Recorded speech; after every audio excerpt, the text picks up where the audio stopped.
Jeudi 30 octobre, des anges nous visitent. N'oubliez pas l'hospitalité, car c'est ainsi que quelques-uns, sans le savoir, ont logé des anges. Hébreux 13, verset 2. Dans les récits de la Genèse, nous voyons le patriarche en plein midi d'été se reposer à l'entrée de sa tente, à l'ombre des chênes de Mamré. 3 voyageurs passent à proximité. Ils ne sollicitent ni l'hospitalité, ni la faveur de Dieu. Mais Abraham ne les laisse pas poursuivre leur chemin sans être reposé. C'est un homme âgé, digne et riche, hautement honoré et habitué à commander.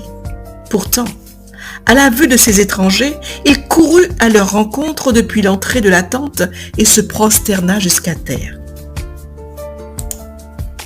S'adressant au chef, il dit « Seigneur, si j'ai trouvé grâce à tes yeux, ne t'éloigne pas, je te prie, de ton serviteur. » Genèse 18, versets 2 et 3. De ses propres mains, il apporta de l'eau pour qu'ils puissent laver leurs pieds de la poussière du voyage. Il choisit lui-même leur nourriture. Tandis qu'ils se reposaient à l'ombre fraîche, Sarah, sa femme, prépara leur repas et Abraham se tint respectueusement à leur côté tandis qu'il savourait son hospitalité. Il leur témoigna cette bonté à eux qui n'étaient que des simples voyageurs, des étrangers de passage qui ne le reverraient peut-être jamais. Mais le repas terminé, ses invités apparurent. Ils avaient servi non seulement les anges célestes, mais aussi leur glorieux commandant, son créateur, rédempteur et roi. Et à Abraham, les conseils du ciel furent révélés et il fut appelé l'ami de Dieu. Le privilège accordé à Abraham et à Lot ne nous est pas refusé.